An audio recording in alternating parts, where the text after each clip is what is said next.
So what have you discovered with them, Dr. Craig, about how they justify thoughts as opposed to brains? Well, typically, those who are physicalists or materialists who think that there is no soul or self distinct from the brain believe that our brain states are wholly determined by prior brain states. You never have to go outside the realm of the physical in order to explain your current brain state. What that means, Brad, is that mental states, thoughts, are causally impotent. They affect nothing. Your thoughts and brain states are determined entirely by prior physical states, and therefore free will is an illusion on this view. You may think that you have freedom of the will, that you're a significant, rational, moral agent, but really it's all illusory because mental states have no causal powers. Right. Well, and And that's their view. I mean, yeah, that's no, I not an know. objection. That's their view. Yeah, well, they would have no other option because they've already closed themselves in, painted themselves into a corner about, materialism is the only access to information.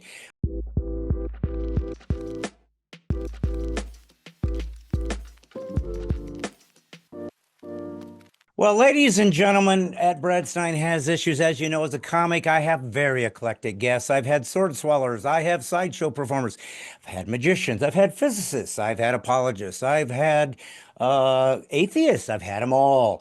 But usually, when I bring these people on, I think they're going to be interesting, they're going to be intriguing, and hopefully inspiring. All truth is God's truth. I don't care where it comes from. And so I try to give you guys something you're going to find interesting and fun. But I'm going to give you full disclosure. This particular day, this particular guest is all for me. He is in my top 10 of people I was hoping someday I could discuss and talk to. He has been an inspiration to me in my uh, apologetics. As you know, I'm an autodidact, so I have to just study on my own. I'm an idiot. I'm a comic. And so I need people's help and depth. And I mean, nobody does depth like the man we were about to bring on. He was also a double doctorate. So let's just throw that out. I mean, I'm not even a nurse. And he's a doctor twice. He also is professor of philosophy at Houston Christian and at Talbot School of Theology. I don't know if that's in Biola, but I used to be in that area. But he was also ranked 19th most influential philosopher, are you ready? In the world. So I don't know if you can have more accolades than that other than a Christ follower. So please, please welcome my honor to bring on Dr. William Lane Craig on Brad Stine Has Issues. How do you do, my brother? I'm doing well, Brad. Thank you for having me on the program today. Well, I promise you, when I say this is such an honor and privilege to me, I have watched your work for so many years, and I'm just moved by it and inspired by it, and I'm so grateful. So I'm going to jump right in. So the Sure. reason I reached out to you, Doctor, was mainly because I wanted to have a series on atheism. I wanted to talk to different atheists, and I was curious about how and I hope this doesn't sound demeaning to them, but how they function, because it seemed like when I would watch and listen to them, and I'm not talking about the internet atheists that are just copy and paste guys that aren't really deep. I'm talking about the Graham Oppies. I'm talking about the Alex O'Connors. I'm talking about Sam Harris, people that you have engaged with who are at the top intellectual realm of philosophy, um, who are thinkers, who are smart, who take the God thing seriously. Um, and yet, they appear to me to have such a disconnect from how their worldview, if it's true, doesn't seem to provide a functional teleology, which Mhm. they believe is true. They think that there must be a reason why we have conversations and podcasts and scientific inquiries, because we have an end game we're all trying to get to. And yet, if I'm not mistaken, and nobody will know it like you, there is no end game to true materialism. It's a big, giant roll of the dice accident, and we just got too big for our britches and became self aware. So, am I overstating the case, or do you see these guys, as smart as they are, really missing the forest for the trees when it comes to how they function. I do think there's a huge disconnect between what atheists believe and how they live. And I've called this the absurdity of life without God. It seems to me that if atheism is true, if there is no God, then ultimately there is no meaning, value, or purpose to life. And yet it is impossible, Brad, to live consistently and happily within such a worldview. And therefore, in order to be happy, in order to avoid utter despair, one has to make leaps of faith to affirm meaning and value and purpose in life. Otherwise, life would become unbearable. And so it does seem to me that there's a kind of existential contradiction within the atheist worldview. It is, I think, truly an unlivable worldview. Well, or certainly inconsistent with what they say they think is true. That's what throws me. And I got to tell you something. I was just talking to Justin Brierley, who I guess is an old friend of yours, and Yes. we were about his new book coming up, Why I'm Still a Christian. And I told him I was going to be talking to you, and he was wanted me to say hi to you. But anyways, Thank you. um, I I think what I was curious about, and when I was bringing you on, and listen, you have debated the biggest intellects in the world for many, many, many years. So I'm sure there's no questions that have come your way you haven't heard and contemplated and talked about. But I do want to take a little bit different attack with you, Doctor, if you don't mind.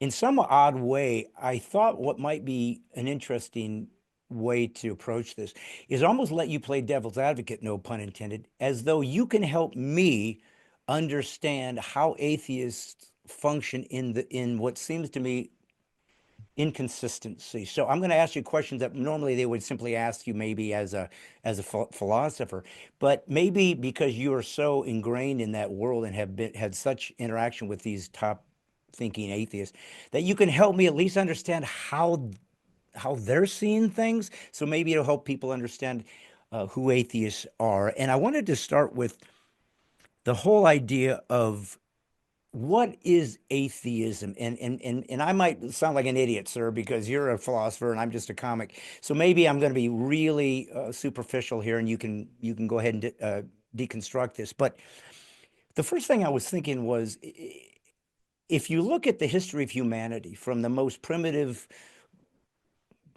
cave paintings, or whenever we began to communicate, to the most sophisticated 2025 as we are, no matter what culture, no matter what belief system, no matter who conquered whom, no matter where we find ourselves, one thing that seems to be true is humans have always, for the most part, believed in God. They believed there was something else, or gods. I mean, it came in different forms, but the transcendent was pretty much assumed, even this far in the game of humanity, where we've had deep science and we see things. So it seems to me that atheism is the outlier, that they're kind of the aberration to typical human experience. So would it be fair to say, in some way, if they're observing the same things you and I see, and they choose to see no God, that in some ways this is a cult, that they're kind of a secular religious cult? Is that a little too broad, or could that have some truth to it? Uh-huh. I think that atheism is a religion. Yeah. It is a religious worldview that denies that God exists. Now, you're certainly right in saying that it is a tiny minority of mankind that embraces this materialist worldview. But does that make it a cult just because it's small?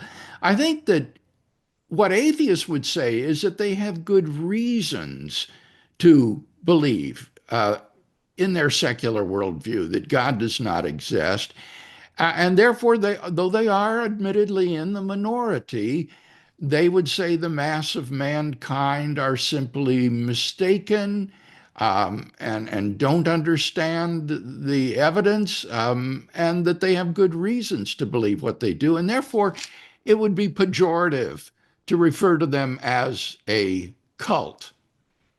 Well, but if cult is, I think the standard definition would be that which is a derivative of Christianity, perhaps, or maybe it's a deeper meaning. But I guess what I'm getting at is if it's your worldview, if it's driving volition, every way you see the world, from the way you behave, the way you vote, who you marry, how you see morality, if the foundation of how you function reasonably and effectively and civilly is driven by a worldview. That's a religion, like you said. I mean, Yes. that's, I don't know how else to put it. What else would you call it? So if they have chosen a religion that is, like I said, not only different than typical theistic beliefs, or at least, I guess, transcendent beliefs, then it just feels like maybe it is deeper. And the reason I think that, Dr. Craig, is because these aren't stupid people. These are really smart people, but Some they're of them are. Yes. okay. Oh, well, I'm not talking. Okay, okay, yeah, yes. Well, you would know better than I. Well, I guess I'm not. Again, I'm not talking about the internet atheists who really just want to disparage Yeah. people and malign people, Yeah. but the ones that like that I've seen you with, from the Christopher Hitchens, Alex O'Connor's, Graham Oppie, guys that are really sophisticated. Um, they're not stupid, but there does seem to be an inability. This is the one thing I did want to ask you about, an inability for them to grasp the idea that if there is no meta narrative, there is no minuscule, what they will say is, we make our own meaning. There's no big meaning, there's no ultimate meaning. We make our own. And I'm thinking to myself, that's like saying there's a novel, a beginning, middle, and end, and inside of it, you wrote a chapter, and that's good. If I read that chapter, it has value. But if I burn the novel, everything disappears, which is what's going to happen to the universe. We're all going to vanish. And yet they continue to act as though there's value in them inserting a chapter into something that isn't even going to exist in the future. So it feels like, what's the point? That's nihilism. So do they miss the fact that you're not really coherent in pretending that you can make your own meaning when there is none? Well, as I say, I think there is an existential incoherence here. I think it's a view that cannot be lived consistently and happily. If you live consistently, you will be profoundly unhappy. If you manage to live happily, it will only be by being inconsistent, by making leaps of faith and affirming that your choices really are meaningful, valuable, that there's a purpose for your life, even though intellectually your worldview tells you that all of that is false. But when they go ahead and make that leap, what, in your observation over the years of speaking with atheists, what do you think is allowing them to sort of continue to function like things are normal and being inconsistent? I'm sorry if I'm re-asking the same question, but I'm confounded how they don't see that this doesn't seem to add up. Well, in a sense, it's living in denial. You have a worldview that can't be consistently lived out. And so you just, in order to be happy, live inconsistently. Sometimes they'll try to develop surrogates for those things. Like you mentioned, writing the little chapter in the novel, even though it really doesn't matter if that chapter is ever written or if somebody else wrote a different one instead. Um, th- just the fact that they had that little contribution will be enough for them.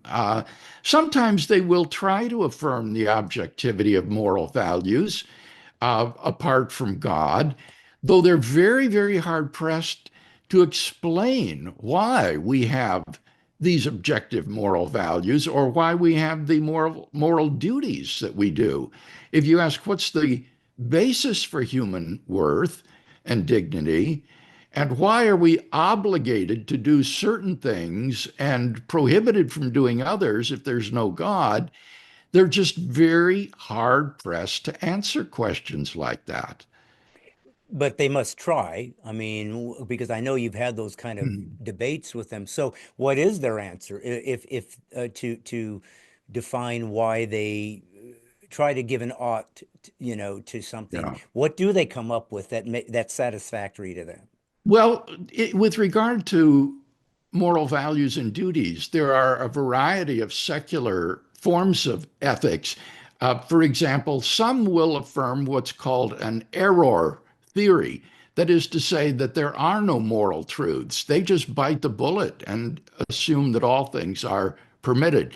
Others will adopt a sort of expressivism, where they say that moral values are just expressions of one's own subjective uh, perspective or of a society's perspective. Or others will say or develop a constructivist view of morality, where morality is a result of a social contract among people or of what an ideal observer or a group of ideal observers would choose to do in any situation. All of these are attempts to manufacture morality apart from God. At the end of the day, though, I think all of them fall into subjectivity and do not provide a basis for objective moral values and duties.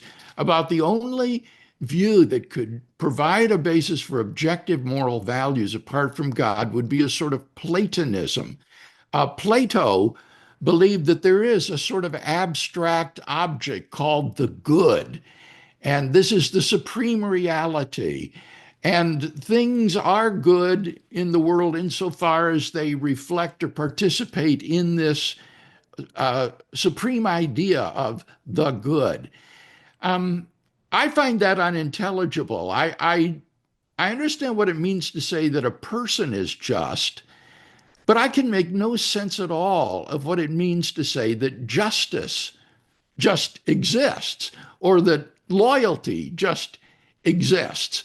Yeah. Moreover, on this view, I can't see any reason why I would have any moral duties. Where does that oughtness that you spoke of Right.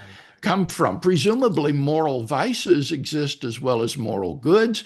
Right. So why am I obligated to align my life with one set of these abstract objects rather than another one? I don't think there's any basis for moral obligation or moral duty there. And so ultimately, even Platonism fails. When you talked about how one of the particular perspectives might be, I guess, subjectivity of it, or perhaps I know they talk a lot about human flourishing, like what Yes. if it makes the most good for the most people. Again, they can't define good. I mean, again, Doctor, I'm just a high school graduate, but I see through these perspectives like going, how do you guys not see you don't make any sense. You continue to grasp this idea that there's a foundation that is real and gives us our duties and our purposes and our that is immutable and that we base everything off, and yet you say that doesn't really exist. That's why I was confused if I was oversimplifying it and missing something that they were too sophisticated for me to grasp, or if this is just a blind spot in these guys that is maybe it's a spiritual thing where they literally can't see what's happening. Well, scripturally, biblically, the Bible does say that God is, or the God of this world has blinded the minds of unbelievers to prevent them from seeing the light of the gospel of Christ. And so, in a deeper theological sense, that's true. So if you get somebody here, this is what I guess, and this again goes back to your philosophy expertise. So I've seen you do a lot of work with Alex O'Connor, and I find him an Mhm. interesting. He's a young guy. He seems really intelligent. One thing I liked about him was that he seemed civil. He seemed Yes, like he literally was trying to have a conversation, and honestly, he's one of the few atheists I've seen that gives a lot of respect to theistic arguments. He understands this isn't trivial. This isn't trite. These right. are legitimate arguments that have to be grappled with if you're honest about an intellectual inquiry. He seems to be that. Now, maybe I'm wrong, or maybe that's a game he plays with you. I don't know, but he does seem to be pretty. I've seen him with other atheists taken to task, including Dawkins. Yes, I saw that too. Yeah. And I'm like going, wow, this guy's a great apologist. So he clearly understands the issues at hand. But here's what I was curious about, and he's a great example, I think. So if you gave me, let's say, your famous argument, the Kalam cosmological argument, and I listened to that as a human being with an intellect, inductive, deductive reasoning, logic, reason, all the things I'm presuming exist, and I listen to that and go, wow, that is an amazing argument. I got to be honest, that is very compelling. I agree. I think you have brought me closer to God. I think I'm going to go deeper, whatever. Meanwhile, Alex O'Connor's sitting next to me. He's listening to the exact same information, hearing the exact same argument that's no less articulate when he hears it than when I do. And he said, you know what? That's not compelling. I got to tell you, Dr. Craig, that just doesn't quite match up to what I think is necessary for me to agree. So we're now dealing with what? Subjectivity in evaluating evidence? And if that's the case, how do we ever reach a conclusion that is convincing if I can look at the same evidence as you and somehow just say it just doesn't work for me? Is it because it's not really there and I was simplistically persuaded? Or is he really not giving it the weight it deserves? Is it just because he can't, his mind simply won't comprehend it, so he assumes it's not real? You know, what is really going on when two people are observing the same information and reaching different conclusions? Who could be objectively right there? Yes, I think that it's important to understand, Brad, that you're talking here about a person who is faced with an enormous decision to change his entire world view. And that's hard to do. One naturally feels stuck in one's own worldview of which one is convinced. And therefore, one will not easily convert to another worldview in the absence of really, really compelling reasons, or perhaps an existential crisis in one's life that uh, forces one to make such a change. Now, with Alex, I did an interview with him on the Kalam cosmological argument. Have you heard that Oh, interview? yes, yes. Oh, of course. I've Okay. heard everything you Well, you did, brother. you remember in that interview, he brought up every conceivable objection to the argument that he could think of, some of them really out of left field, really strange, and I responded to them patiently and explained to him that the purpose of giving an argument for God's existence is not to compel the other person to believe, but simply to raise the intellectual price tag of unbelief to the point that the unbeliever says, I'm no longer willing to pay so high a price to Yeah. keep my unbelief. I'm ready to change. And Alex grasped that. And I take it that for him, that price just hasn't gotten high enough yet. I hope that it will, but it would seem that though he recognizes the high price that an atheist has to pay to sustain that worldview, I don't think he's ready to give up on it yet. No, well, not yet, but he certainly understands the arguments because he uses them constantly against other atheists. It's fascinating. Almost, you know what, Dr. It's almost like, and I might be reading this into this, but it's almost like he's hoping somebody can convince him. Like he's hoping somebody can push him over the edge. I don't know if I that, hope so. yeah, To get to your point that you were making, though, Brad, when you have two persons that are both familiar with the arguments and one agrees with them and the other one does not, I don't see any way around doing the hard work of just evaluating the arguments for yourself. You need to look at the arguments that the one person gives, look at the responses that the other person gives to each of the arguments, and then weigh the arguments and the responses against each other and make up your own mind. Now, that requires effort. And yeah. in our society, it's a lot easier to just go with the flow. But I think, in answer to your question, you've got to do the hard work of really thinking through these issues, argument by argument. Well, and that and I guess be do one of the most difficult things a human can do. and that is to be care more about truth than what you believe to be true. And that's a hard thing to do because we do kind of land where we're comfortable, Yes. and we're just don't want to go anywhere else because it could be, in some cases, for example, in Islam, it can cost you your life, it can cost you your family, it can cost you your status. In certain intellectual circles, like Alex, who makes a lot of money being an atheist, it costs him money. If he suddenly became a Christian, he's like, they're all, who's going to watch him now?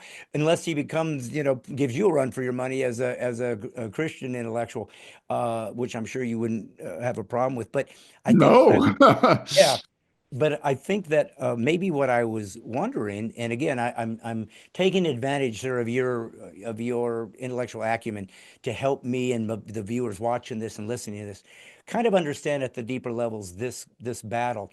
So the whatever the philosophical idea would be about, and maybe this isn't a philosophy, maybe this is more of an analytical approach.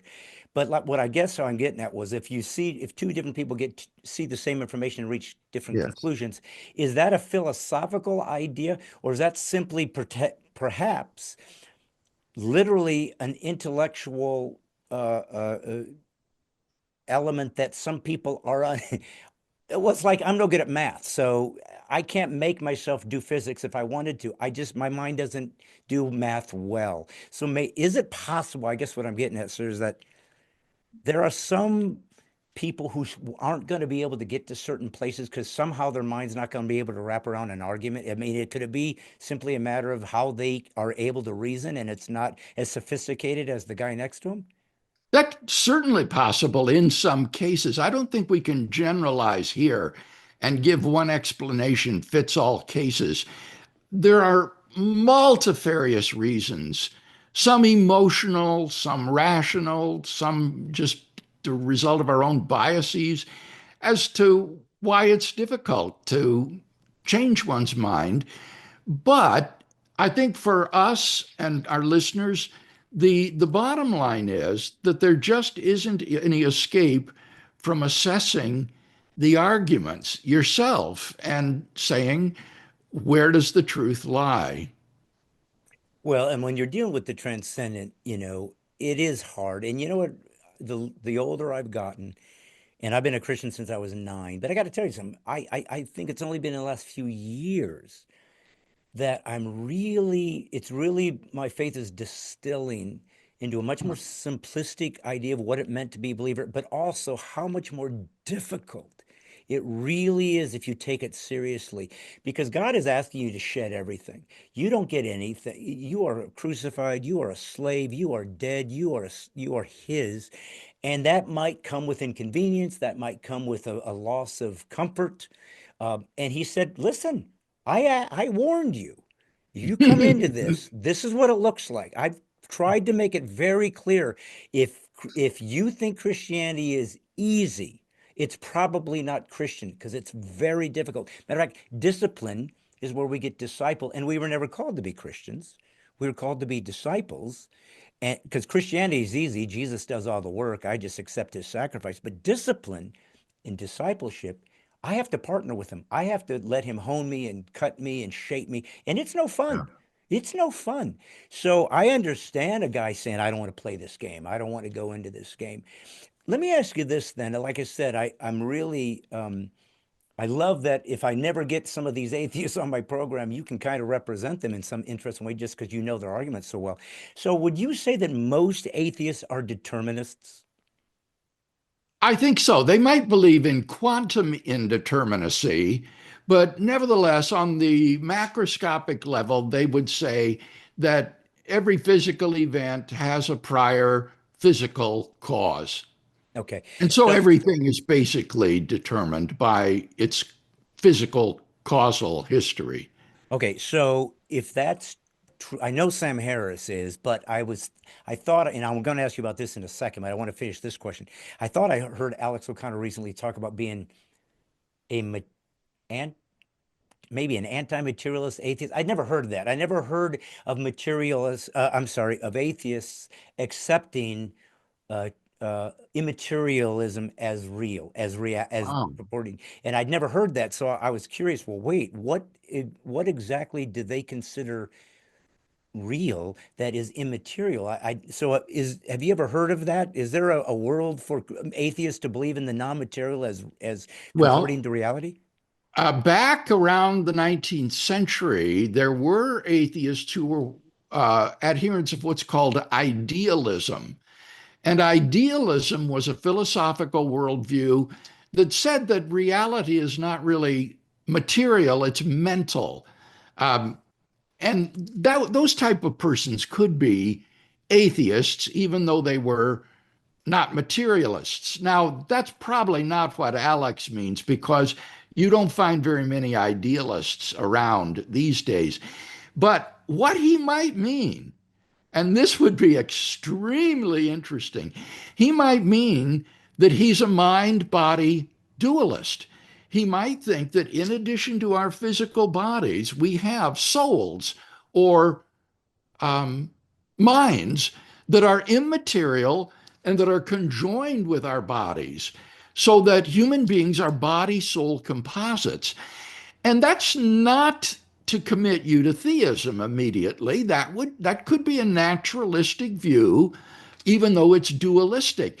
But boy, does that let a foot in the door Yeah, for yeah. theism. Because if you agree that there are immaterial minds who happen to be conjoined to bodies, well, why couldn't there be an immaterial mind that is unembodied, that is the transcendent creator and designer of the universe? So, this sort of mind body dualism fits much better in a theistic worldview than in an atheistic worldview. Oh, for sure. And I hope I didn't misunderstand him because I don't want to misquote the guy and find out he said, I never believed that.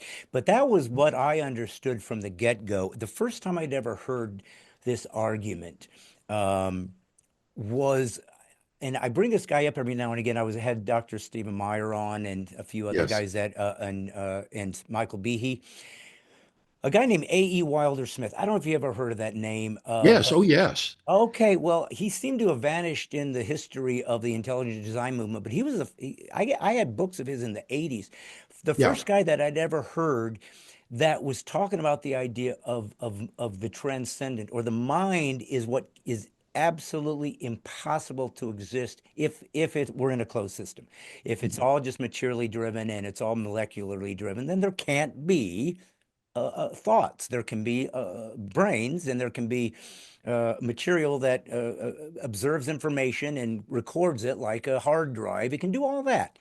But in order to find the information stored in the hard drive, there always has to be an agent separate, looking in, deciding what it wants to find, typing it all in, and then the hard drive releases the information so I can interpret it. Now, that is always separate. Well, if my mind is stuck in a loop. It's got all this information in it, but it's trying to talk to itself. There's no self to talk to unless there's something else that's Yeah. looking and observing and typing in. Now, since I'm part of the material world and that's all my brain is, I don't see where else it could be but a soul. I don't know what else could be thinking and Yeah. hearing. And then if they want to regress and go, well, then where does the thoughts for your soul decide to come from? It's like, well, then you would regress or deconstruct back to God, the ultimate mind, who gives me access to inductive and deductive reasoning from my soul to go access the information that I've interpreted through the three-dimensional realm that has been stored in my brain. So it seems to me every time we think, we prove God exists because it's the only where thoughts could come from. And I don't see any argument an atheist could have to get outside of that. So, what have you discovered with them, Dr. Craig, about how they justify thoughts as opposed to brains? Well, typically, those who are physicalists or materialists who think that there is no soul or self distinct from the brain believe that our brain states are wholly determined by prior brain states. You never have to go outside the realm of the physical in order to explain your current brain state. What that means, Brad, is that mental states, thoughts, are causally impotent. They affect nothing. Your thoughts and brain states are determined entirely by prior physical states, and therefore free will is an illusion on this view. You may think that you have freedom of the will, that you're a significant, rational, moral agent, but really it's all illusory because mental states have no causal powers. Right. Well, and And that's their view. I mean, yeah, that's no, I not an know. objection. That's their view. Yeah, well, they would have no other option because they've already closed themselves in, painted themselves into a corner about, materialism is the only access to information.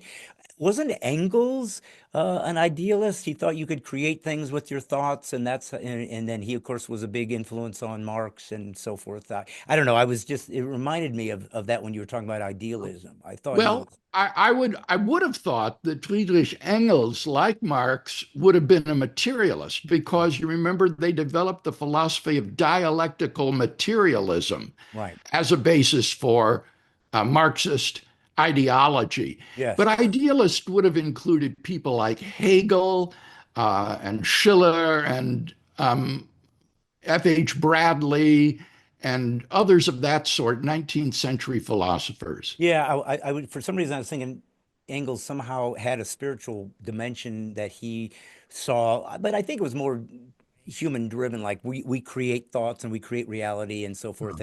And Marx certainly abandoned that. He didn't want anything to do with religion. Well, I don't even want to get off on that.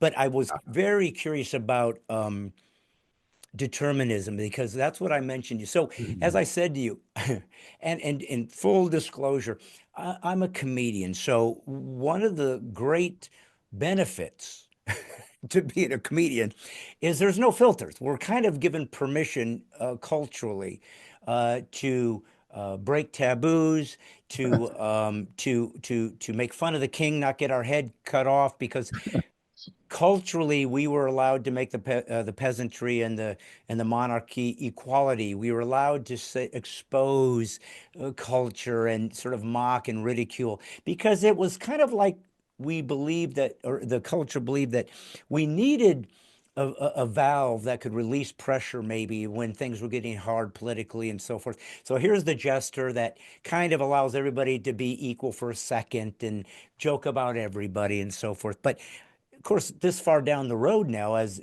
comedy has become more of uh, like monologist, where we really have ideas about culture we want to make some perspective about, and we just do it in a funny way. All it is it's just the flavor that our intellectual, you know, exploration that comes in is in funny as opposed to intellectual or academic or whatever. So that being said, I the problem I suffer with is something that you don't suffer with. Justin Broadley doesn't suffer with. John Lennox doesn't suffer with. I'm trying to think of Stephen Meyer doesn't. Every one of you guys who are these brilliant Christian apologists who have done such beautiful and amazing representation of Christianity is your personalities are so kind, so patient. Dr. Craig, I would not be quite as gracious, perhaps, in my interaction because my rhetoric was honed more in being more aggressive and being able to communicate in a different way. So I admire what you do, but I don't understand. This is a little off topic, but it matters perhaps to people listening. I don't understand how somebody like you who has literally fenced intellectually with the best and the brightest and basically took them to task. Virtually everybody admits that you have destroyed atheists left and right for years. That you're the classic meme with Atkins and Buckley and you still is just this beautiful, amazing classic uh, um, um, um, moment that lives on in infamy and always will because the internet. But uh, this is a little bit different than philosophy, but I think it's important. How are you able to maintain such a gracious, whimsical, if we're going to start using Christianese, uh, engagement, when you are being ridiculed, when you're Mm. being maligned, when the thing that's most sacred to you, Jesus Christ, is being mocked and ridiculed. It is the most personal thing to us. It is the single most crucial uh, singularity in our spirit as Christians is Christ. And he is ridiculed and stomped on and spit upon. And I got to tell you, brother, I don't do well with that. And yet, that's what makes Christianity so unique in comparison to Islam or hedonism or nihilism or anything that has no obligations to say, I'm going to love you anyways. You don't deserve it, but that's what God gave me. I'm going to try to replicate that and give it back. But, brother, how do you do that? How do you not lose your crap, if I may be so crass, when you're Well, confronted like that? thank you, Brad. That's very generous of you to say. Um, I know how you feel, where you want to retaliate in kind to the snarky, insulting, condescending comments that some people make. But I think of the words of Jesus when he said, "Blessed are you when men revile you and persecute you and speak all manner of evil against you falsely for my name's sake. For so they persecuted the prophets who were before you. Rejoice and be glad, for your reward is great in heaven." Paul says the love of Christ constrains us. So these are the very people that I'm trying to reach. So I don't want to alienate them by being nasty and insulting to them. I want to win them. Yeah. And so that's what constrains me in my interactions with non believers. But it's just kind of like watching Christians that we admire and we feel that we don't add it, we don't measure up to them. Um, so I'm trying to literally give people that are listening and watching some hope. I mean, one of the beautiful things about the Bible that I just find I'm so grateful for is how God didn't spare any stories, whether they're the best of us or the worst of us. Oh, Because had he not done that, I think many of us would have given up. It's like I can't measure up to Moses. I can't measure up to David. But suddenly David now is having sex with a guy's wife and killing. It's like if he hadn't said that though, I feel like many of us would never felt that we would be worthy or even capable of getting to where God could approve of. He said, "Fear not, none of you guys are worth any of this. I'm stuck with using you. I'm trapped with you people." But I am curious, though, Doctor, do you think this is also part of your innate personality, or did you have to learn to discipline yourself to be able to be uh, I don't know, self-censorship and kind and avuncular, however you want to put it, no. to be able to deal with this type of. I don't know I've ever been called avuncular before. That's a great word. I definitely think this is not natural. The natural tendency is to retaliate Mm. when you're attacked and insulted and abused. And the Bible says that as we walk in the Spirit, as we're filled with the Holy Spirit, that the Holy Spirit will produce within our lives the fruit of the Spirit. And these include things like love, joy, peace, patience, kindness, goodness, self control. And so our goal should be to walk in the fullness of the Holy Spirit day by day, trusting Him to slowly conform our lives to the character and person of Christ. Yes. Yes. Well, and like I said, you do it well. I just thought maybe you had a tip or some magical formula that some of us who aren't quite as gifted at as you are that we could utilize. Well, we're getting towards the end. It looks like we got about 15 minutes left, and I don't want to abuse your time unless you choose to give me a few more minutes, but I would not anyway do that. But I do want to make sure that we get more information that we discuss because I don't know if I'll ever have a chance to speak to you again. I hope so, but if not, then let me try to answer some of the questions that I've been trying to broach with you since we started.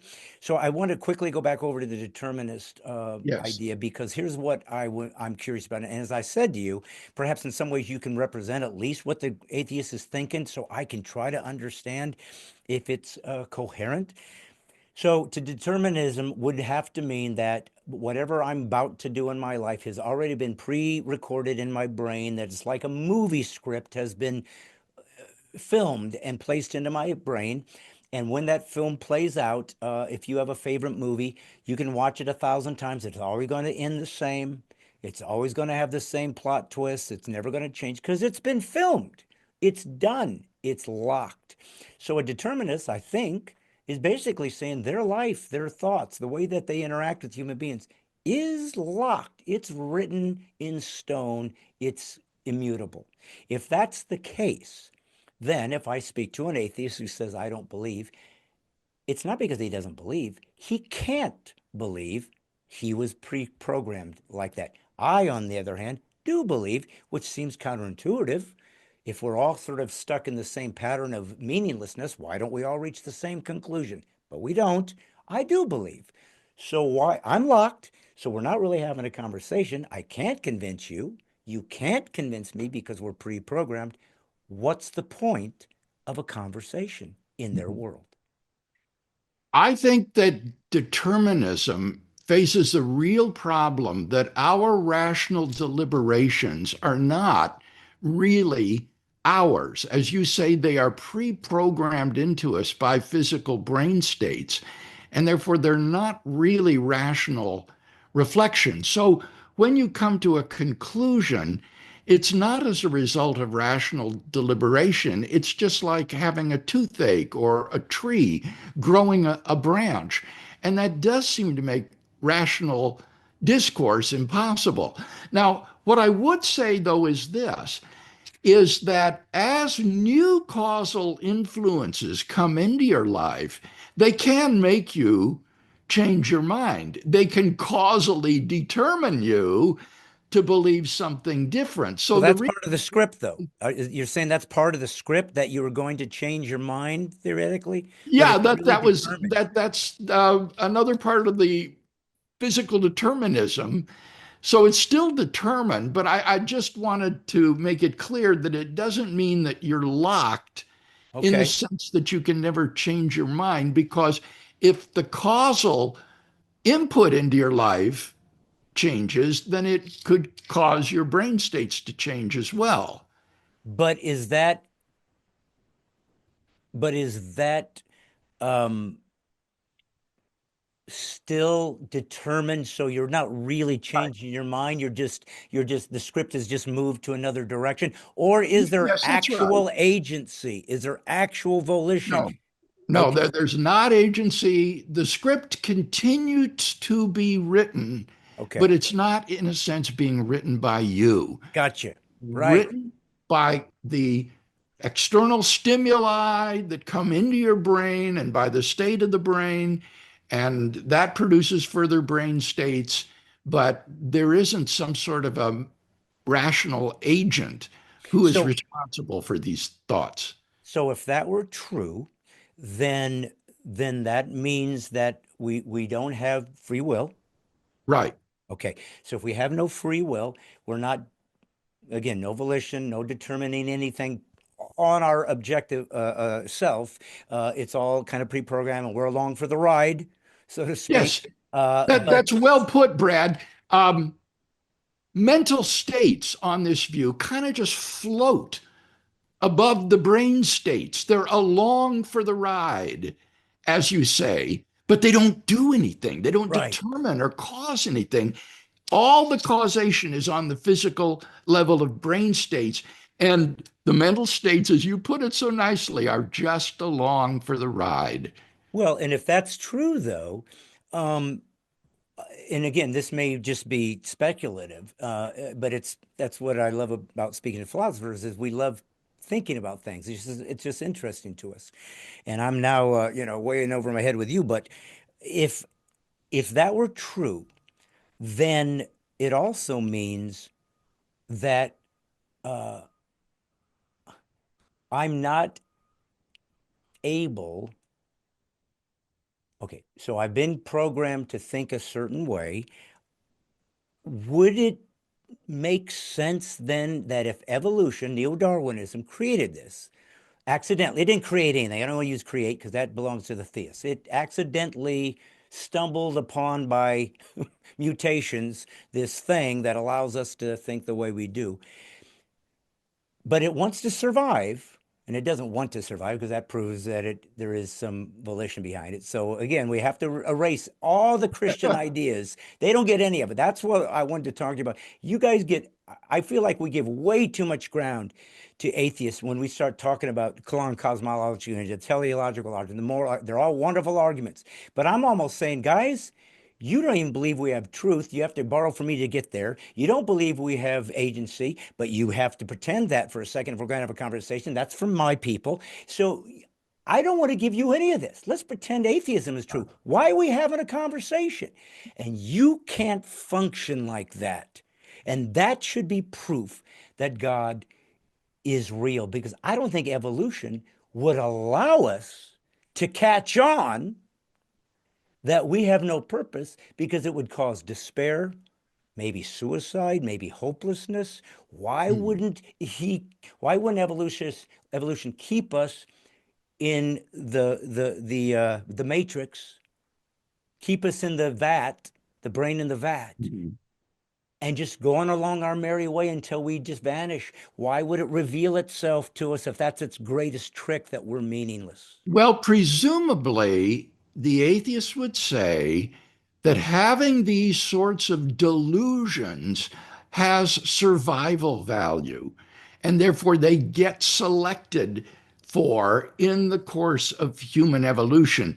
So that to believe, for example, that your fellow human beings have intrinsic moral worth and that you have moral obligations has survival value. Your species will flourish better if you have these delusions than if you don't. And therefore, evolution can produce these sorts of delusions in us. But your point remains that they are delusory. Yes, right.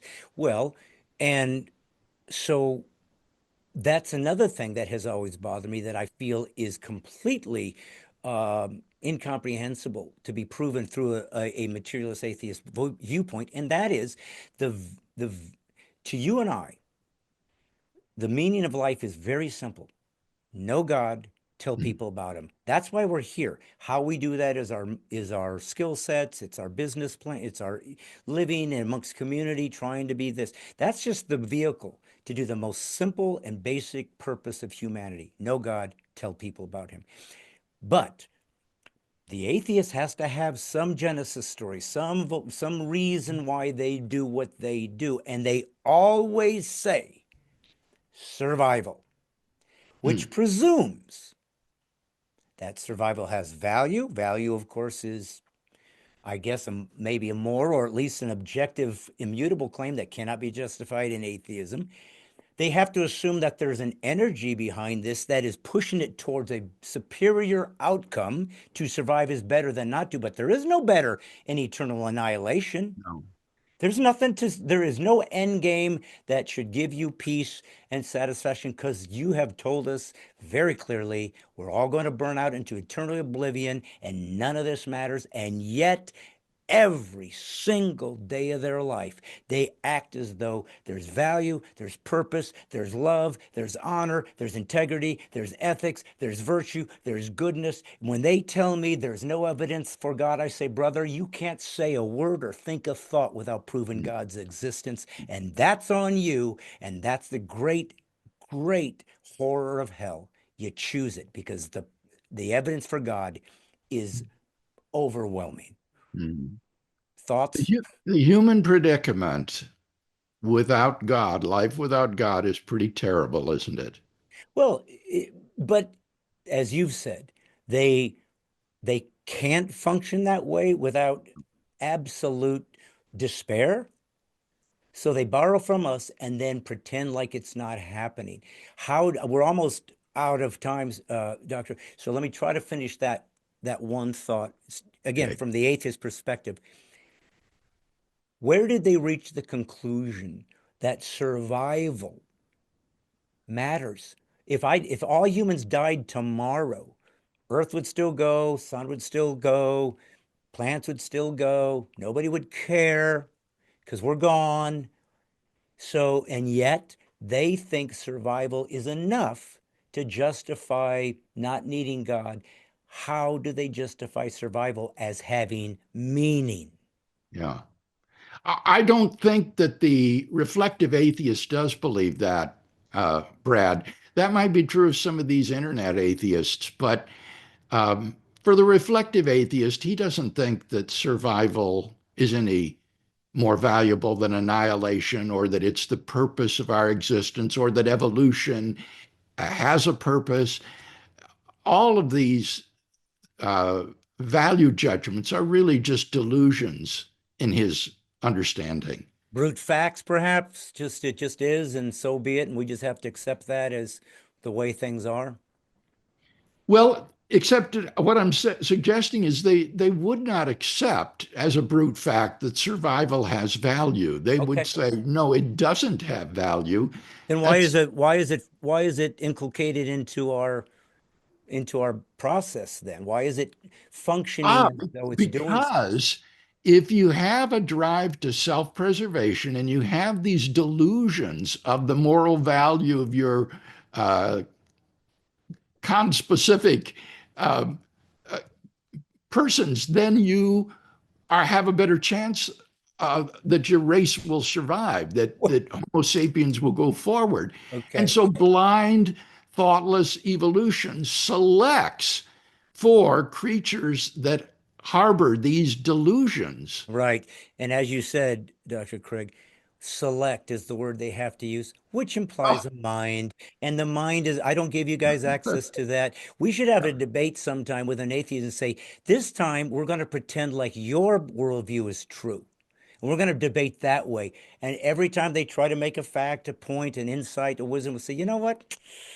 Meaningless. So I'm really not going to answer you that because I'm going to pretend like you're right this time. yeah. And that's kind of what I wanted to explore with you Yeah, today. the language of selection was Yeah. adopted by Charles Darwin on the basis of the experience of artificial selection of breeders, Mm. like those who breed dogs and roses and other hybrids. There you have an intelligent designer who selects the um, the mates to Yes. produce these new hybrids. But natural selection, unlike artificial selection, is unguided. Yeah. It's just, Therefore, really is improperly called selection. I think yeah. it was Wallace who Yeah. said to Darwin, I don't like this term natural selection. You shouldn't use it. You should just talk about survival of the fittest, Okay. because that's what it's really about. So, well, listen, folks, this has been, whether you guys liked it or not, it has been a pleasure. I have had, I don't know, hundreds of guests. I have been in 25 films. I have made 7 comedy albums. I have worked around the world. I've been in 50 states, talked to a lot of people, and I'm so grateful. And I think, Dr. Keg, you were the first guest I've had ever that I was intimidated to speak. Oh, I see. I cannot tell you how much I admire your intellect, your work, and what you have done for the body of Christ worldwide. And if you would ever give me the honor of coming on again, I would love it. But if not, this has been a pleasure and an honor for me. Folks, you have watched William Lane Craig and this little old comic Brad Stine trying to look at the world through a theistic eyes and how much more it has to offer than the atheist. Remember, folks, remember, if they ever say you're being politically incorrect, always say thank you for the compliment because you are not a determinist. You are a truth teller. And as Christians, maybe the last truth tellers on earth. And remember, folks, I may not be that smart, may not be that funny. Dr. Craig is, but I am doing what I'm called to do, which is what? Putting the woke back to sleep. See you next Monday.